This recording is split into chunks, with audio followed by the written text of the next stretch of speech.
আপনারা এটা জানেন তো যে অন্যের জন্য দোয়া করলে লাভ? ধরেন যে আপনার এক ভাই দারিদ্রের কষাঘাতে জর্জরিত, টাকা পয়সা না, আপনি দোয়া করলেন যে আল্লাহ আমার ভাইটা আর্থিক সমস্যায় আছে, তার আর্থিক সমস্যা দূর করে দাও। ফেরেশতারা দোয়া করে, আল্লাহ যিনি দোয়া করলো তার যদি আর্থিক সমস্যা থাকে তুমি আগে তার আর্থিক সমস্যা দূর করে দাও। সুবহানাল্লাহ সুবহানাল্লাহ বিহামদি। তো এক লোক এই হাদিসের ফজিলত শুনে ইফতারের পূর্ব মুহূর্তে, যেহেতু দোয়া কবুল হয়, তার ওয়াইফ ইফতারি তৈরি করতেছে, এই হাদিসের ফজিলত শুনে এক লোক তার বন্ধুর জন্য দোয়া করতেছে যে আল্লাহ আমার বন্ধুটার তো এখনো বিয়ে হয় নাই, তুমি সুন্দরী রূপবতী একটা স্ত্রীর ব্যবস্থা করে দাও আল্লাহ আমার বন্ধুর। এই দোয়া শুনে তার স্ত্রী তো রেগে মেগে আগুন, সেই ইফতারি টিফতারি রেখে দিয়ে এসে বলে, এই এত বড় সাহস, কি দোয়া করো এসব উল্টা পাল্টা?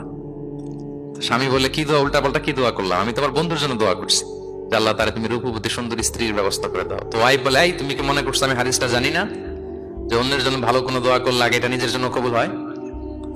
সুবহানাল্লাহ। দেখেন ইসলামের বিধান কত সুন্দর। আপনি অন্যের কল্যাণ কামনা করলে এই কল্যাণ ফিরে আপনার দিকে আসে আগে। সুবহানাল্লাহ। তো এই বেদুইনের এটা জানা ছিল না, সে এসে দোয়া করতেছে, আল্লাহুম্মা আরহামনি ওয়া মুহাম্মাদা ওয়া লা তারহাম মা'আনা আহাদা। আল্লাহ তুমি শুধু আমারে রহম করো আর মুহাম্মদ সাল্লাল্লাহু আলাইহি ওয়াসাল্লামের রহম করো, আমাদের দুজনের সাথে আর কাউরে রহম করো না।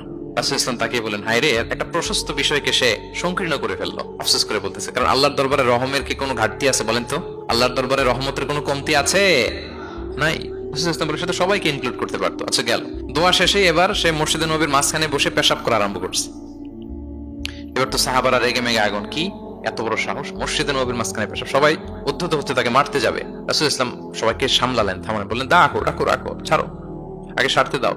কারণ কেউ যখন ওয়াশরুম সারে মাঝখানে তাকে ডিস্টার্ব করা যায় না, এটা তার ক্ষতি হবে। রাসূল ইসলাম বললেন, রাখো, লেট হিম পাস ইউরিন, তাকে কাজ সারতে দাও। সে কাজ সারলো। এবার রাসূল ইসলাম বললেন, ও হারিকু আলা বাউলিহি সাজলান মিন মা, তার পেশাবের উপর এক বালতি পানি ঢেলে দাও, দিয়ে ফেললো।